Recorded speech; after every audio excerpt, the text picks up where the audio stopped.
বিসমিল্লাহির রহমানির রহিম। শুভ সকাল শিক্ষার্থীবৃন্দ, আশা করছি তোমরা সবাই ভালো আছো। তো সবাই অনলাইন ক্লাসের জন্য প্রস্তুত আছো। তো আজকে আমরা শুরু করতে যাচ্ছি তৃতীয় অধ্যায় থেকে ফিনান্স, ব্যাংকিং ও বিমা প্রথম পত্রর। তো এর আগে আমরা ক্লাস করেছিলাম, তোমাদের নিশ্চয়ই মনে আছে যে আমরা দ্বিতীয় অধ্যায়টি শেষ করেছিলাম। দ্বিতীয় অধ্যায়টি আমাদের ছিল আর্থিক বাজারের কিছু দিকসমূহ, যে আমরা এখানে অনেকগুলো বিষয় পড়েছিলাম। তো আর একটু কথা বলি যে তোমরা নিশ্চয়ই একটি রুটিন পেয়েছো। তোমাদের ডিসেম্বরের 3 তারিখ থেকে তোমাদের একটি পরীক্ষা হবে। এই পরীক্ষায় আমরা যে অধ্যায়গুলো তোমাদেরকে শেষ করেছি আর এই কয়েকদিনের মধ্যে যেগুলো শেষ করব তার ভিতর থেকে 30 মার্কসের পরীক্ষা নিব।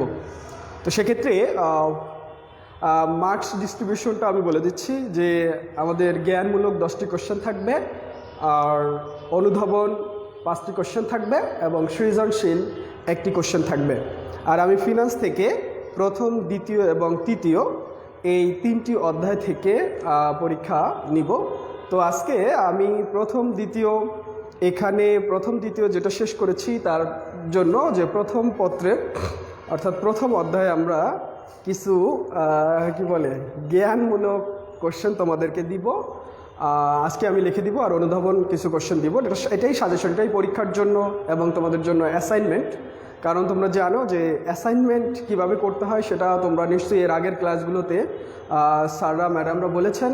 তো অবশ্যই তোমরা এই যে প্রথম অধ্যায়ে আজকে আমি কিছু কোশ্চেন দিব, সেটার জন্য অ্যাসাইনমেন্ট তৈরি করবে, আর এটাই পরীক্ষার জন্য সাজেশন।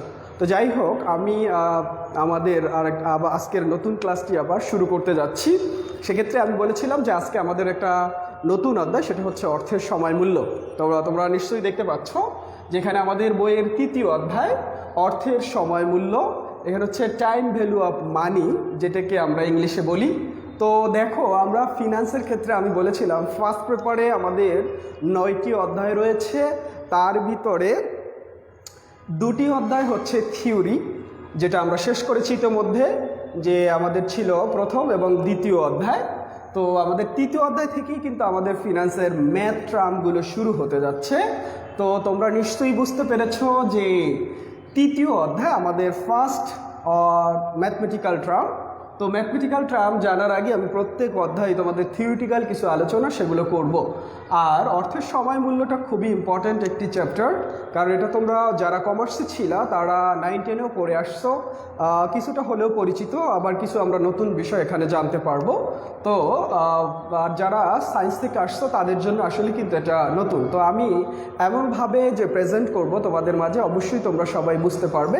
তো এই জন্য তোমাদের দরকার হবে মনোযোগ দেওয়া, ক্লাসের সাথে যুক্ত থাকা শেষ পর্যন্ত। তো আশা করি সবাই যুক্ত থাকবে। আর একটা কথা, যে তোমরা তোমাদের রোল সেকশন অবশ্যই লিখে দিবে, শোনা যাচ্ছে কিনা বা লেখা বোঝা যাচ্ছে কিনা সেগুলো অবশ্যই জানাবে কমেন্টসের মাধ্যমে। তো যাই হোক, আমাদের শুরু করতে যাচ্ছি অর্থের সময় মূল্য। দেখো, অর্থের সময় মূল্য জানার আগে আমি তোমাদের অর্থের সময় মূল্যের একটা ধারণা দিতে চাই। তো এটার জন্য আমি তোমাদেরকে একটা উদাহরণ দিব। এই উদাহরণে দেখবা যে আসলে অর্থের সময় মূল্যটা কিভাবে হচ্ছে। আচ্ছা, তোমরা নিশ্চয়ই সবাই চকলেট খাও। চকলেটের একটা যা নাম দেই আমি, কিটক্যাট। তোমরা নিশ্চয়ই এটির নাম শুনতে পেয়েছো। তো আমি এখানে কিটক্যাট। আচ্ছা, বড় হাত ছোট হাতে মিলাই লাগলাম। যাই হোক, এখন দেখো এখানে হচ্ছে কিটক্যাট একটা চকলেট। তো সেক্ষেত্রে আমি যদি বলি যে বর্তমানে আমরা দেখতে পাই বাজারে অনেক ধরনের, অনেক সাইজের কিটক্যাট চকলেট আছে। সেক্ষেত্রে আমরা যদি বলি যে বর্তমানে, আমি যদি বলি একদম সর্বনিম্ন সাইজের কিটক্যাট চকলেটের দামটা হচ্ছে 30 টাকা। আমরা সবাই জানি যে একটির দাম হচ্ছে 30 টাকা। তো সেক্ষেত্রে আমি যদি চিন্তা করি যে এই যে 30 টাকা এখন হয়েছে, যেটাকে আমরা বলি বর্তমান, বর্তমানে আমি কিনতে গেলে একটি চকলেট আমি কিনতে পারবো 30 টাকা দিয়ে। কিন্তু এই চকলেটটি আমি যদি 5 বছর আগের কথা চিন্তা করি, আমি যদি বলি 5 বছর আগে এই চকলেটটির দাম ছিল 10 টাকা। খেয়াল করবে, আসলে অর্থের সময় মূল্যের ধারণা আমরা কিভাবে বুঝবো সেটা জানার জন্য আজকের এটা আমরা একটু বোঝার চেষ্টা করব। দেখো, ওই সময় আমি কিনতাম একটি চকলেট কত টাকা দিয়ে? 10 টাকা দিয়ে।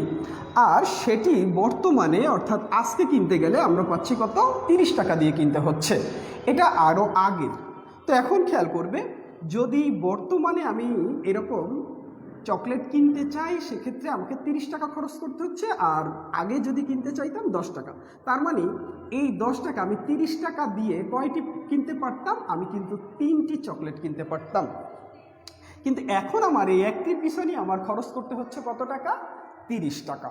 তো নিশ্চয়ই বোঝা যাচ্ছে, দেখো সময় পরিবর্তন হচ্ছে। এটা ছিল 5 বছর আগে, এটা 5 বছর আগে ছিল 10 টাকা, আর এখন 5 বছর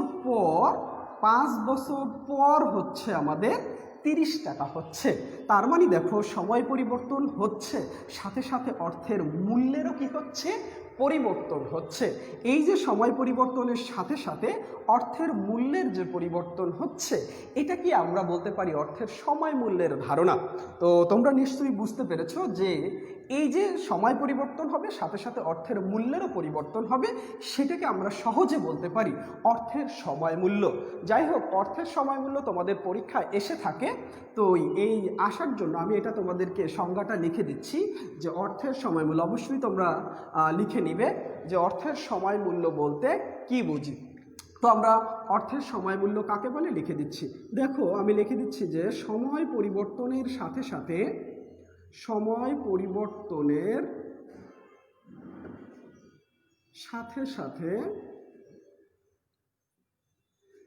অর্থের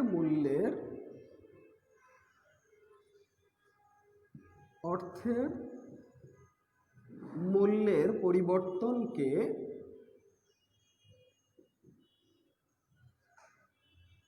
অর্থের সময় মূল্য বলে।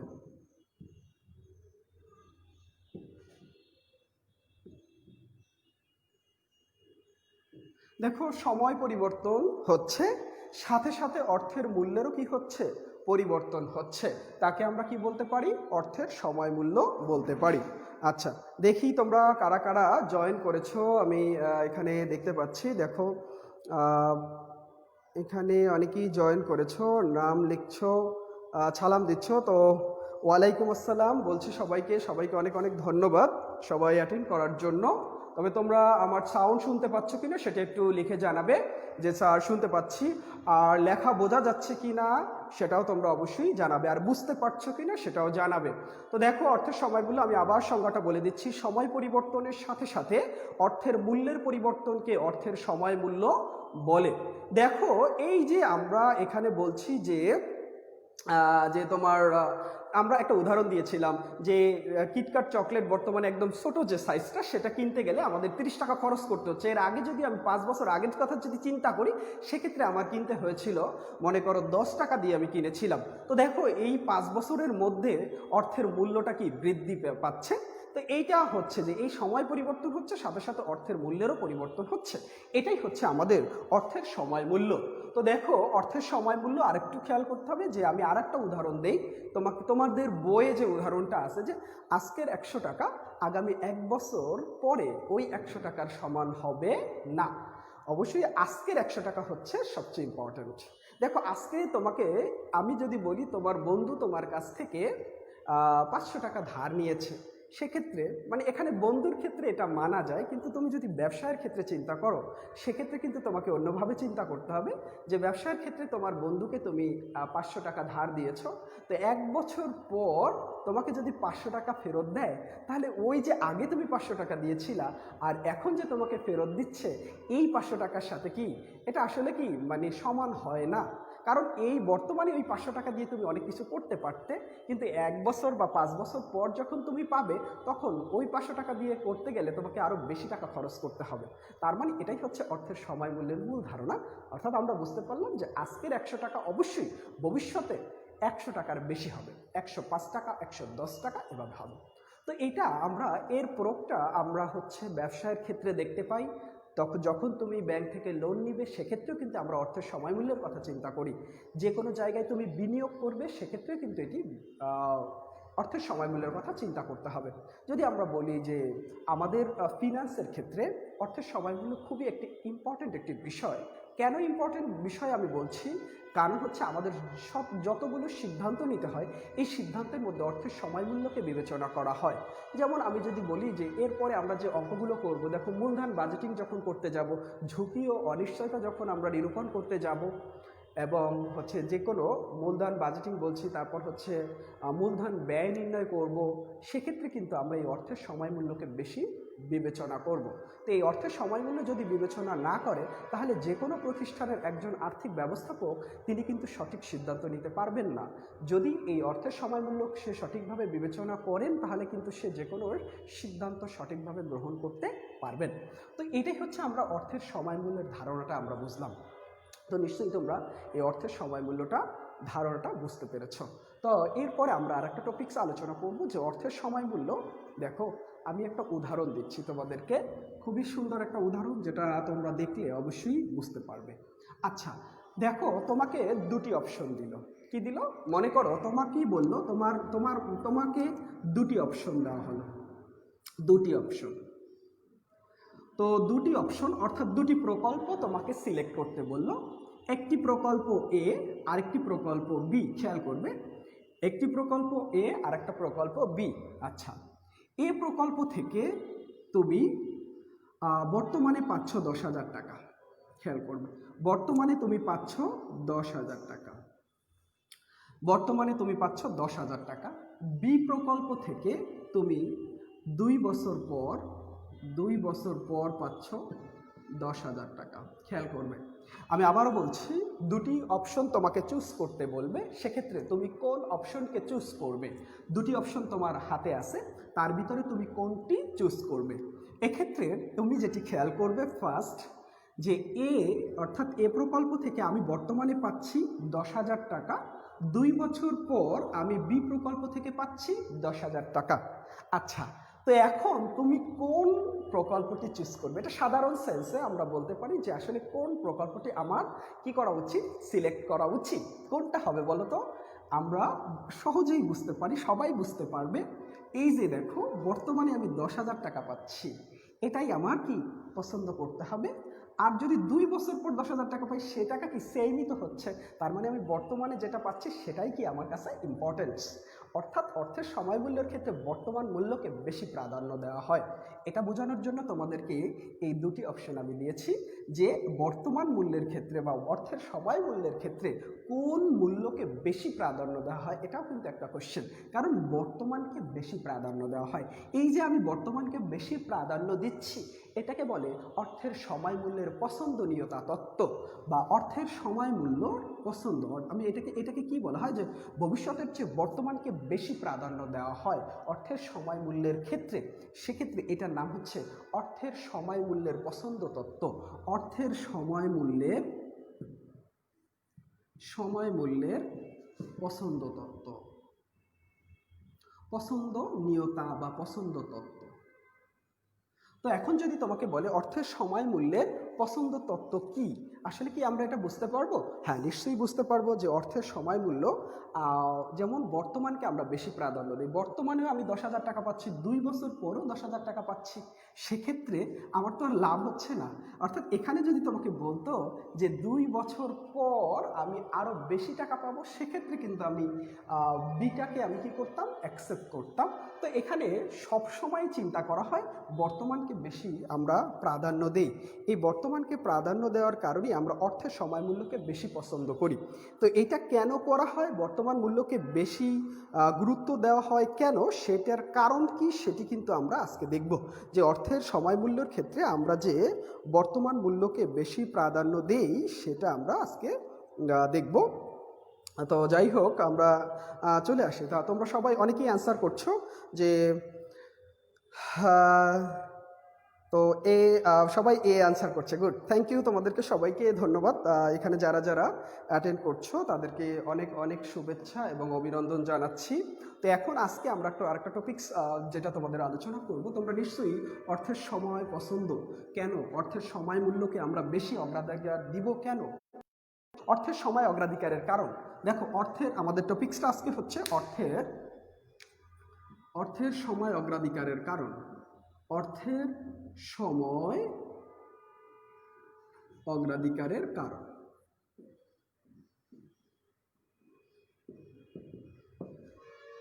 আচ্ছা, কি কারণে আমরা এই অর্থের সময় মূল্যকে বেশি পছন্দ করব, বেশি প্রিফার করব? তো দেখো, পছন্দ করব, এই পছন্দ করার কারণটা কি? কয়টি কারণ বলা হয়েছে? 4টি কারণ। তোমরা বই খুললে অবশ্যই দেখতে পাবে যে আমরা অর্থের সময়কে বেশি পছন্দ করি 4টি কারণে করে থাকি। তো ফার্স্ট হচ্ছে অনিশ্চয়তা।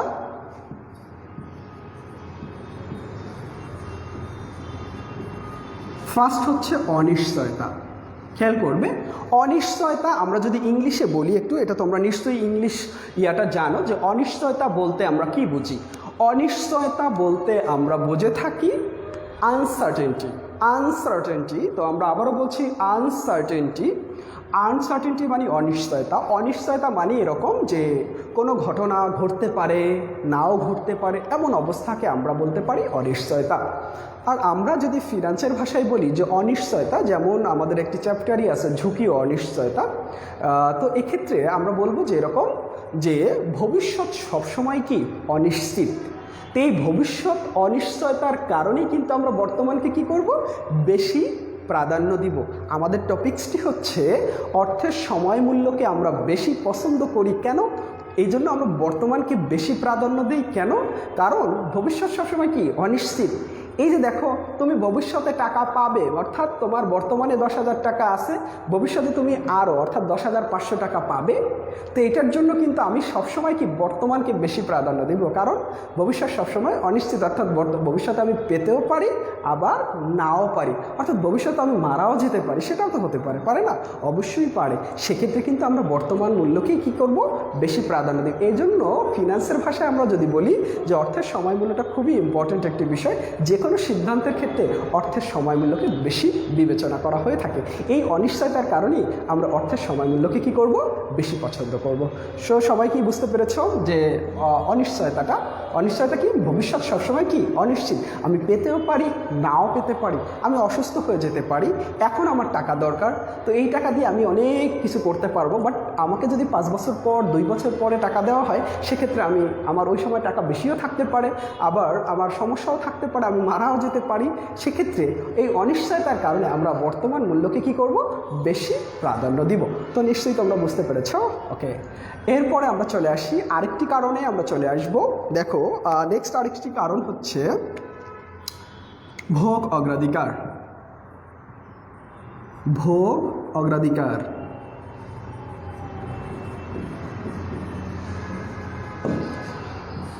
আচ্ছা, ভোগ অগ্রাধিকার। তো এক্ষেত্রে আমরা আচ্ছা, সবাই তো ভোগ করতে চায়। বেশিরভাগ মানুষ আমরা জানি ভোগ করতে বেশি পছন্দ করে, কারণ আমরা জানি সবাই যে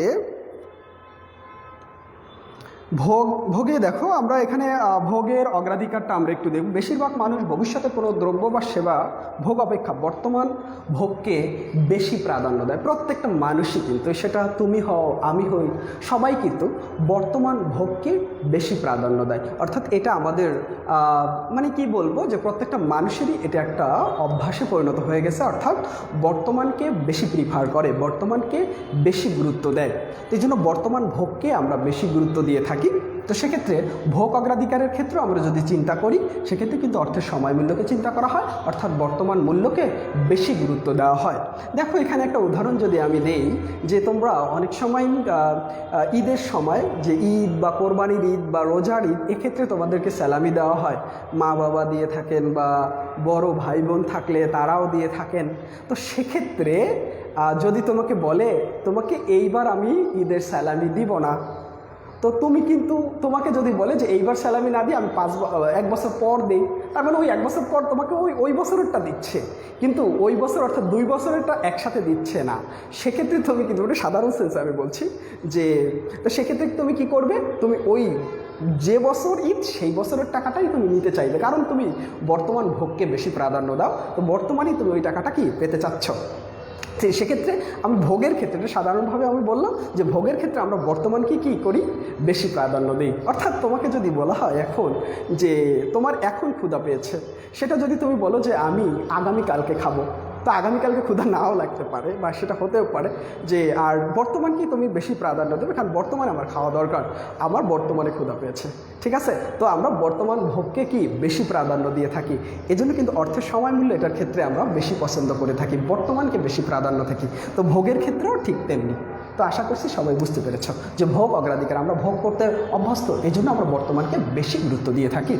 তো এরপরে আরেকটা বিষয়, সেটা হচ্ছে যে আমাদের বিনিয়োগ সুযোগ। দেখো বিনিয়োগের সুযোগ, বিনিয়োগের সুযোগ।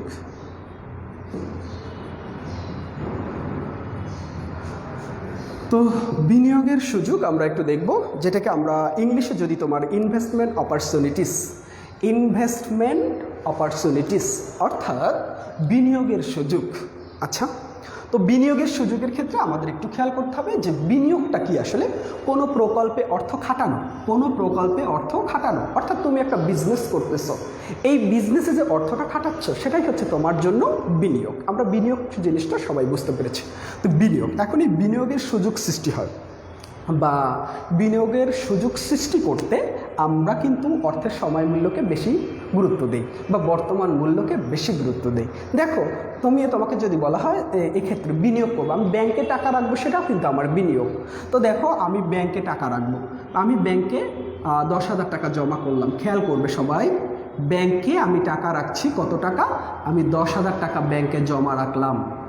তো সেক্ষেত্রে ব্যাংকে আমি টাকা জমা রেখেছি, তো সেক্ষেত্রে ব্যাংক আমাকে 2 বছর, খেয়াল করো 2 বছরের জন্য আমি ব্যাংকে টাকা রাখলাম। তো 2 বছর পর আমি কত টাকা পাবো, খেয়াল করবে, তোমাকে সুদ দিল 10% করে, প্রতি বছরে তোমাকে সুদ দিল ব্যাংক 10% করে। সেক্ষেত্রে তুমি প্রথম বছরে কত পাবে, খেয়াল করে, প্রথম বছরে তুমি সুদ কত পাচ্ছ এটা আমি আগে নির্ণয় করছি। আচ্ছা, প্রথম বছরে তুমি পাচ্ছ অর্থাৎ 10,000 টাকা, এটার উপরে কত পার্সেন্ট, 10%। তো 10,000 টাকার উপরে তুমি যদি 10% করো, তোমার আসবে কত, 1,000। ওকে, তারপর দ্বিতীয় বছরে তুমি কত পাচ্ছ, দ্বিতীয় বছরে তুমি পাচ্ছ সেম 10,000 টাকার উপরে আবার 10% পাচ্ছ, যেটা সরল সুদের ক্ষেত্রে। এটা কিন্তু সরল সুদের ক্ষেত্রে, আমি চক্রবৃদ্ধি সুদ নির্ণয় করিনি, সরল সুদের ক্ষেত্রে চিন্তা করতেছি। তো সেক্ষেত্রে তুমি কত পাবে, 1,000 টাকা পাবে। আচ্ছা, এক্ষেত্রে তুমি সুদ পাচ্ছ কত, এই 1,000 টাকা, প্রথম বছরে 1,000 টাকা এবং দ্বিতীয় বছরে 1,000 টাকা, অর্থাৎ টোটাল কত, 2,000 টাকা তুমি সুদ পাচ্ছ, কিন্তু টোটাল তুমি কত টাকা পাবে। আচ্ছা, দেখা যাচ্ছে কি, দেখা যাচ্ছে, ওকে।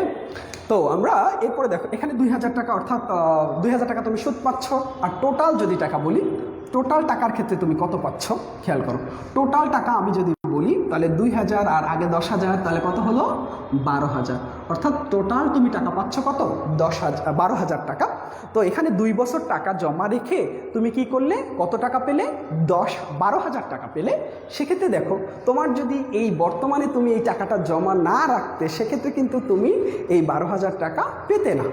তো এই 12,000 টাকা যে তুমি পেয়েছো, সেটা কিন্তু তুমি বিনিয়োগ করেছো।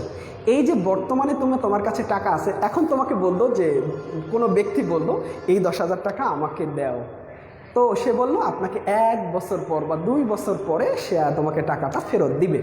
সেক্ষেত্রে কিন্তু তুমি এই বিনিয়োগের সুযোগটা মিস করে ফেলতে। 2 বছর পর তুমি টাকা পাইতে, সে তোমাকে 10,000 টাকাই দিত। তো সেক্ষেত্রে তুমি 2,000 টাকা তুমি কি বিনিয়োগ সুযোগ তুমি ত্যাগ করতে, অর্থাৎ বিনিয়োগের সুযোগটা তুমি হারিয়ে ফেলতে। এই জন্য আমরা বর্তমানে আমার যে টাকা আছে সেটা কিন্তু আমি বিনিয়োগ করতে পারি, সেটা আমি সেই বিনিয়োগ থেকে আমি মুনাফা অর্জন করতে পারি। তো সেক্ষেত্রে বর্তমান মূল্যকে বেশি বিবেচনা করা হয়ে থাকে।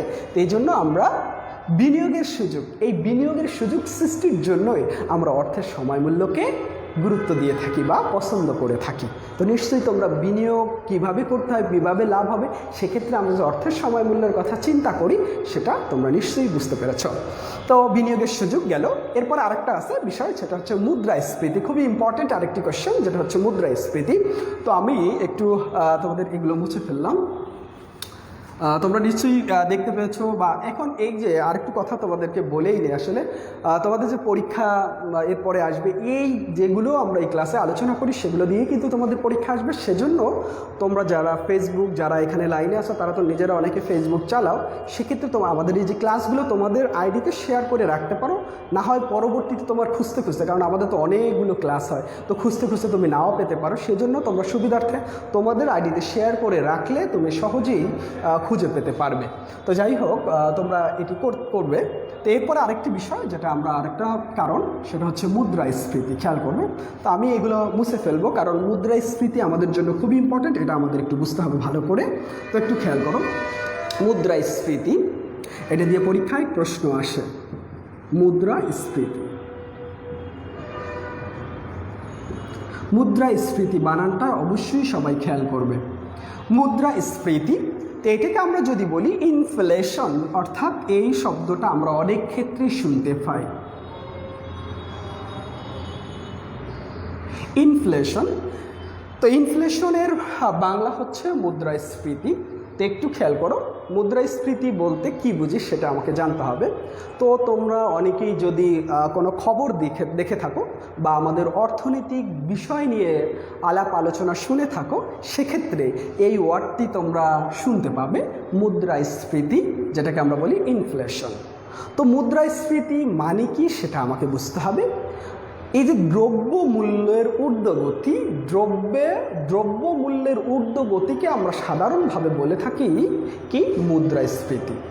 তো এই মুদ্রাস্ফীতি একটি দেশের জন্য কিন্তু আসলে বেশি ভালো না, কারণ এটা মানুষের অনেক কষ্ট হয়ে যায়। দ্রব্যের মূল্য যদি বেশি হয়ে যায়, তখন মানুষের ক্রয় ক্ষমতাটা কী হয়ে যায়, কমে যায়। নিশ্চয়ই তোমরা বুঝতে পেরেছ।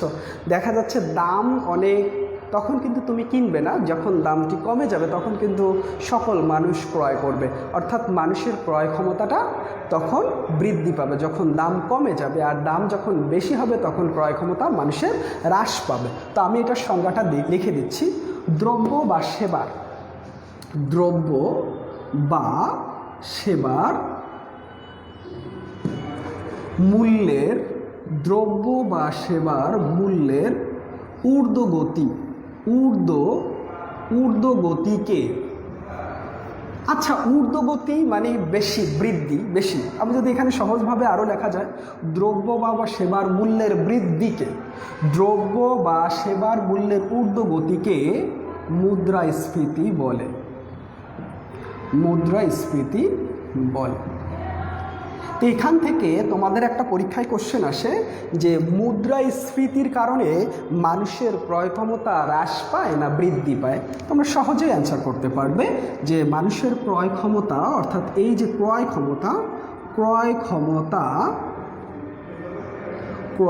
ক্ষমতা যেটাকে আমরা ইংলিশে বলি পারচেজিং পাওয়ার, যেটাকে আমরা ইংলিশে বলতে পারি পারচেজিং পাওয়ার, অর্থাৎ তোমার ক্রয় ক্ষমতাটা কি হয়ে যায়, কমে যায়।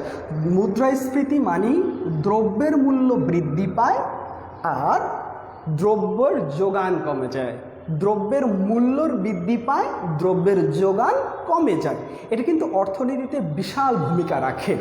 তো এই মুদ্রাস্ফীতি যত বেশি হবে দেশের জন্য, দ্রব্যের মূল্য তত বৃদ্ধি পাবে। এটি সাধারণ মানুষের জন্য অনেক কষ্টকর একটি বিষয়, বা সাধারণ মানুষের জন্য খুবই ক্ষতিকর। তো এই জন্য দ্রব্যমূল্য যাতে করে বেশিও না হয় বা কম না হয়, সেক্ষেত্রে আমাদের যে বাংলাদেশ ব্যাংক আছে, এই বাংলাদেশ ব্যাংক কিন্তু এটি দেখাশোনা করে। তো সেক্ষেত্রেও আমি যদি বলি মুদ্রাস্ফীতি, এটা অর্থের সময় মূল্যকে কীভাবে ভূমিকা রাখে, বা অর্থের সময় মূল্য এটার ক্ষেত্রে কেন পছন্দনীয়, সেটা আমি বলছি। খেয়াল করবে যে মুদ্রাস্ফীতি, যেমন আজকে আমি বলেছি যে একটি দ্রব্যের দাম 500 টাকা, আজকে 1 বছর পরে অবশ্যই 500 টাকা থাকবে না, তার চেয়ে কী হবে, বেশি হবে। কারণ কি, দ্রব্যের মূল্য কি দিন দিন বাড়তে থাকে। সেক্ষেত্রে আজকে যদি তুমি কিনতে না পারো, 1 বছর পর তোমাকে অনেক টাকা খরচ করতে হবে।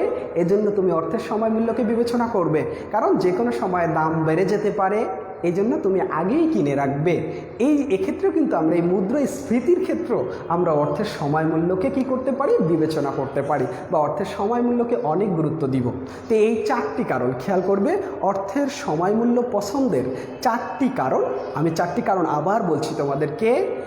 অনিশ্চয়তা, 1 নম্বর অনিশ্চয়তা, দ্বিতীয় হচ্ছে ভোগ অগ্রাধিকার, তৃতীয় হচ্ছে আমরা যদি বলি যে বিনিয়োগের সুযোগ, চতুর্থ হচ্ছে মুদ্রাস্ফীতি। এই 4টি কারণে আমরা অর্থের সময় মূল্যকে কী করব, বেশি পছন্দ করব বা বেশি বিবেচনা করব। তো আশা করছি আমরা যে অর্থের সময় মূল্য কেন আমরা পছন্দ করব সেটা তোমরা নিশ্চয়ই বুঝতে পেরেছ। ওকে, তো নেক্সট আরেকটি কোশ্চেনে আমরা চলে যাব যে অর্থের সময় মূল্য কেন গুরুত্বপূর্ণ, কি কারণে। আমরা অন্য অন্য চ্যাপ্টার যতগুলো আছে তার ভিতরে সবচেয়ে ব্যবসায়ের ক্ষেত্রে বা ফিনান্সের ক্ষেত্রে সবচেয়ে গুরুত্বপূর্ণ একটি চ্যাপ্টার হচ্ছে আমাদের অর্থের সময় মূল্য, কারণ সবগুলো অঙ্ক বা সবগুলো বিষয় এই অর্থের সময় মূল্যের উপরে বিবেচনা করে আমরা সিদ্ধান্ত নিয়ে থাকি। সেক্ষেত্রে অর্থের সময় মূল্যের গুরুত্বটা একটু আলোচনা করব। তো দেখো আমরা অর্থের সময় মূল্যের গুরুত্ব।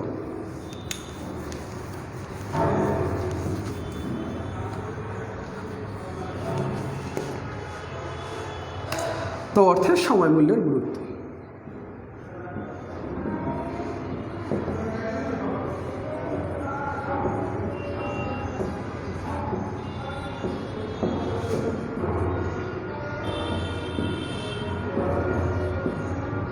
তো আরেকটি টপিকস হচ্ছে অর্থের সময় মূল্যের গুরুত্ব। তো অর্থের সময় মূল্যের গুরুত্ব কেন আমরা অর্থের সময় মূল্যকে বেশি গুরুত্ব দিব, কি কারণে আমরা অর্থের সময় মূল্যকে বেশি গুরুত্ব দেই।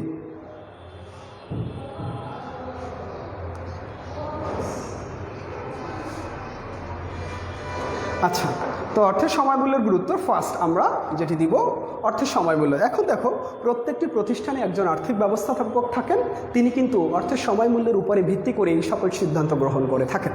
তো সেক্ষেত্রে তিনি কি কাজ করবেন, প্রথমে তিনি একটি কাজ করবেন, একটা হচ্ছে সুযোগ ব্যয়। খুব ইম্পর্ট্যান্ট একটি কোশ্চেন, তোমরা জ্ঞানমূলক কোশ্চেনে পাবে বা অনুধাবন কোশ্চেনে পাবে, যেটাকে আমরা বলি সুযোগ ব্যয়। খেয়াল করবে, সুযোগ ব্যয়।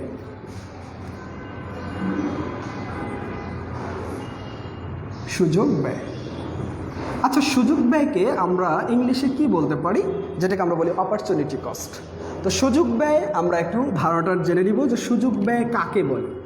তো আমি লিখে দিচ্ছি, তোমরা লিখে নেবে, কারণ এই কোশ্চেনটি আমি যেটি লিখে দিই সেটি কিন্তু অবশ্যই পরীক্ষায় আসবে এবং খুবই ইম্পর্টেন্ট কোশ্চেন। তো সুযোগ ব্যয়, যেটাকে আমরা বলি অপরচুনিটি কস্ট। তো আমরা সুযোগ ব্যয় কাকে বলে সেটা লিখব। একটি প্রকল্পে বিনিয়োগ করলে, একটি প্রকল্পে বিনিয়োগ করলে অন্য প্রকল্পের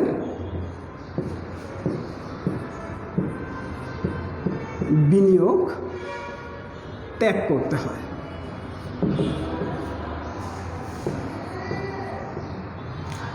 একটি প্রকল্পে বিনিয়োগ করলে অন্য প্রকল্পের বিনিয়োগ ত্যাগ করতে হয়, তাকে এই যে তার জন্য যে ব্যয় হয় তাকে আমরা বলি ফিনান্সের ভাষায় এই কথাটা আমি লিখলাম না, যে একটি প্রকল্পে বিনিয়োগ করলে অন্য প্রকল্পের বিনিয়োগ ত্যাগ করতে হয়, ফিনান্সের ভাষায় একে সুযোগ ব্যয় বলে।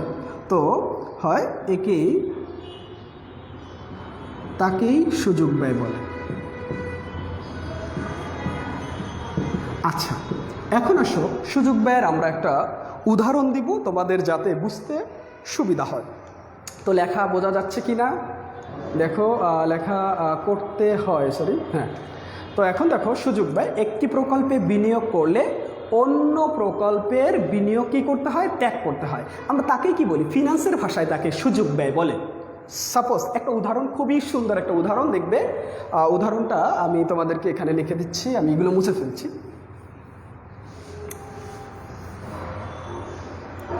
তো দেখো আমার এখানে একটা প্রজেক্ট আছে বা আমার একখণ্ড জমি আছে, এটা একখণ্ড জমি। এই জমিতে একখণ্ড জমিতে আমি দুটি ভাগে ভাগ করলাম। এই ভাগে আমি ধান চাষ করতে পারি, এই ভাগে আমি গম চাষ করতে পারি। খেয়াল করবে পুরো একটা জমি। আচ্ছা, সম্পূর্ণ জমি একটা আর একটা ধান, অর্থাৎ ধান চাষ করতে এখান থেকে আমি 10 টন পাচ্ছি ধান উৎপাদন করে, এখানে গম উৎপাদন করে আমি 5 টন পাচ্ছি। খেয়াল করবে, তো আমার কাছে যে অর্থ আছে সেটি আমি দুটি ভাগে ভাগ করে আমি বিনিয়োগ করতে পারি। সেক্ষেত্রে যদি দুটি ভাগে আমি বিনিয়োগ না করে আমি একটি ভাগে করি, খেয়াল করো, সম্পূর্ণ খণ্ডে যদি আমি ধান চাষ করতে চাই সেক্ষেত্রে কিন্তু আমাকে এই গম চাষ আমি করতে পারছি না। আমি বলছি কি যে আমার একটি প্রকল্প, খেয়াল করো, একটি প্রকল্পে বিনিয়োগ করলে অর্থাৎ পুরো প্রকল্পে যদি আমি বিনিয়োগ করতে চাই, অন্য একটি প্রকল্পের বিনিয়োগ ত্যাগ করতে হয়, তাহলে আমাকে ধান চাষও করা যেত, গম চাষও করা যেত। আমি কি করলাম না, আমি পুরা জমিতে আমি গম চাষ না করে আমি কি করছি, ধান চাষ করছি। সেক্ষেত্রে দেখো আমি কিন্তু ধান চাষ আরও বেশি করতে পারবো, অর্থাৎ 15 টন পাবো। সেক্ষেত্রে কিন্তু আমি এই 5 টন পাচ্ছি না, এটার জন্য আমাকে ত্যাগ করতে হচ্ছে। এই যে স্যাক্রিফাইস, একটির জন্য আরেকটি কি করতে হচ্ছে, স্যাক্রিফাইস করতে হচ্ছে, ত্যাগ করতে হচ্ছে। এটাকে আমরা ফিনান্সের ভাষায় বলে থাকি সুযোগ ব্যয়। তো আশা করছি তোমরা সবাই বুঝতে পেরেছ। আচ্ছা, তো এটা যদি না বুঝে থাকি আরেকটা বলি, তোমাকে 3টি প্রকল্প দেওয়া হলো, এ বি সি। তোমাকে 3টি প্রকল্প তোমার হাতে আছে। সেক্ষেত্রে প্রথম প্রকল্প থেকে তুমি 20,000 টাকা পাচ্ছ, দ্বিতীয় প্রকল্প থেকে তুমি 15,000 টাকা পাচ্ছ, তৃতীয় প্রকল্প থেকে তুমি 10,000 টাকা পাচ্ছ। সেক্ষেত্রে তুমি কি কাজ করবে, তোমাকে কোন প্রকল্পটি সিলেক্ট যদি করতে বলে সেক্ষেত্রে তুমি কোনটি করবে বা কোনটিতে বিনিয়োগ করবে। তোমাকে আগেই বলে দিচ্ছে যে তুমি এ প্রকল্পে বিনিয়োগ করলে 20,000 টাকা তোমাকে দেওয়া হবে, বি প্রকল্পে বিনিয়োগ করলে তোমাকে 15,000 টাকা দেওয়া হবে, সি প্রকল্পে বিনিয়োগ করলে তোমাকে 10,000 টাকা দেওয়া হবে। সেক্ষেত্রে তুমি কোন প্রকল্পে বিনিয়োগ করবে, অবশ্যই কি এ প্রকল্পে বিনিয়োগ করবে, কারণ এ প্রকল্প থেকে আমি বেশি টাকা পাচ্ছি। তো এক্ষেত্রে এই যে দেখো, এই প্রকল্পে আমি সম্পূর্ণ বিনিয়োগ করছি, তো এইটার জন্য কিন্তু আমাকে এই 2টি প্রকল্পে আমি বিনিয়োগ করতে পারবো না। এই যে এই প্রকল্পে আমার সমস্ত টাকা বিনিয়োগ করলাম, এটার জন্য যে অন্য প্রকল্পে আমার বিনিয়োগ কী করতে হচ্ছে, ত্যাগ করতে হচ্ছে, বাদ দেওয়া হচ্ছে। সেটার জন্য আমাদের যে ব্যয় হবে ফিনান্সের ভাষায় সেটাকে আমরা বলতে পারি সুযোগ ব্যয়। তো আশা করছি তোমরা সুযোগ ব্যয়টা খুব সহজেই বা খুব ভালো করে বুঝতে পেরেছো। ওকে, তো আমরা এরপরে আরেকটা সুযোগ ব্যয়, যেটা আমরা বলছি সুযোগ ব্যয় বলছি, তো সুযোগ ব্যয় দিয়া কিন্তু কোশ্চেন আসে, তো অবশ্যই এটা মনে রাখবে। এরপর হচ্ছে ঋণ গ্রহণ সিদ্ধান্ত। 2 নম্বরে আমাদের ঋণ গ্রহণ সিদ্ধান্ত, ঋণ গ্রহণ সিদ্ধান্ত। আচ্ছা, আমরা ঋণ গ্রহণ সিদ্ধান্ত সেটা বলেছিলাম যে একজন আর্থিক ব্যবস্থাপক অর্থের সময় মূল্যের উপরে বিবেচনা করে কি করে, ঋণ গ্রহণ সিদ্ধান্ত নিয়ে থাকে। অর্থাৎ কোথা থেকে ঋণ নিলে তার প্রতিষ্ঠানের জন্য ভালো হবে বা খারাপ হবে, এই সমস্ত বিষয়গুলো অর্থের সময় মূল্যের উপরে ভিত্তি করে সিদ্ধান্ত নিয়ে থাকেন। দেখো, যদি বলা হয় যে এই ব্যাংকে তোমাকে 10% এত টাকা 10,000 টাকা জমা করে 10% সুদ দিবে, বা বলছে 1 লাখ টাকা ওই ব্যাংক থেকে ঋণ নিলে সেক্ষেত্রে তোমাকে 10% ঋণ দেওয়া হবে, সেক্ষেত্রে কিন্তু 10% সুদে ঋণ দেওয়া হবে। সেক্ষেত্রে কিন্তু তুমি এমনি সিদ্ধান্ত নিতে পারো না, এটার উপরে ক্যালকুলেশন করে, অর্থাৎ অর্থের সময় মূল্যের উপরে বিবেচনা করে আমাদের সিদ্ধান্তটি নিতে হবে। তো এই ঋণ গ্রহণ সিদ্ধান্তের ক্ষেত্রে কিন্তু আমরা অর্থের সময় মূল্যকে বিবেচনা করে থাকি। এরপরে আরেকটা বিষয় যে বিনিয়োগ প্রকল্প মূল্যায়ন, যেটা তোমরা এর আগে আমরা বুঝে ফেলেছি যে বিনিয়োগ প্রকল্প মূল্যায়ন। খেয়াল করো, বিনিয়োগ প্রকল্প মূল্যায়ন। আচ্ছা, বিনিয়োগ প্রকল্প মূল্যায়ন যেটা আমরা বলি যে কোন ওই যে আমি 3টা প্রকল্প বলেছিলাম, যে প্রকল্প থেকে আমার বেশি টাকা আসবে আমি সেই প্রকল্পে বিনিয়োগ করব। অবশ্যই এই বিনিয়োগ প্রকল্প মূল্যায়ন, যদি আমি মূল্যায়ন মানে পরীক্ষা নিরীক্ষা করার ক্ষেত্রে কিন্তু আমরা অর্থের সময় মূল্যকে বেশি বিবেচনা করব। তারপরে প্রবৃদ্ধির হার বা মূলধন বাজেটিং সিদ্ধান্ত, এই সমস্ত কাজে কিন্তু আমরা এই অর্থের সময় মূল্যকে কী করি, বেশি বিবেচনা করে থাকি। তো মানে টাইম শেষ হয়ে গেছে, তো আলোচনা তো শেষ হয় না। তো যাই হোক, আজকে আমরা এই থিওরিটিক্যাল ক্লাসটা আলোচনা করলাম। তো আগামীকালকে আমরা এটার ম্যাথ আলোচনা করব। এটার জন্য তোমাদের যে কাজটি করতে হবে, অবশ্যই খাতা কলম নিয়ে বসবেন, কারণ হচ্ছে আমাদের ম্যাথ শুরু হতে যাচ্ছে। তো 9-10-এর সাথে কিছু মিল আছে, আবার কিছু অমিল আছে, সেটা আমরা ইনশাল্লাহ সলভ করতে পারবো। আর তোমরা যদি অবশ্যই সাথে থাকো, ইনশাল্লাহ ভালো ক্লাস নেওয়া যাবে বা ভালোভাবে বুঝতে পারবে। আর তোমাদের মাঝে আমি ভালো বোঝানোর চেষ্টা করব। ঠিক আছে, যদি না বুঝে থাকো অবশ্যই কমেন্টসের মাধ্যমে জানাবে। তো আজকে এ পর্যন্তই। তোমরা সবাই সুস্থ থাকবে, ভালো থাকবে। আল্লাহ হাফেজ।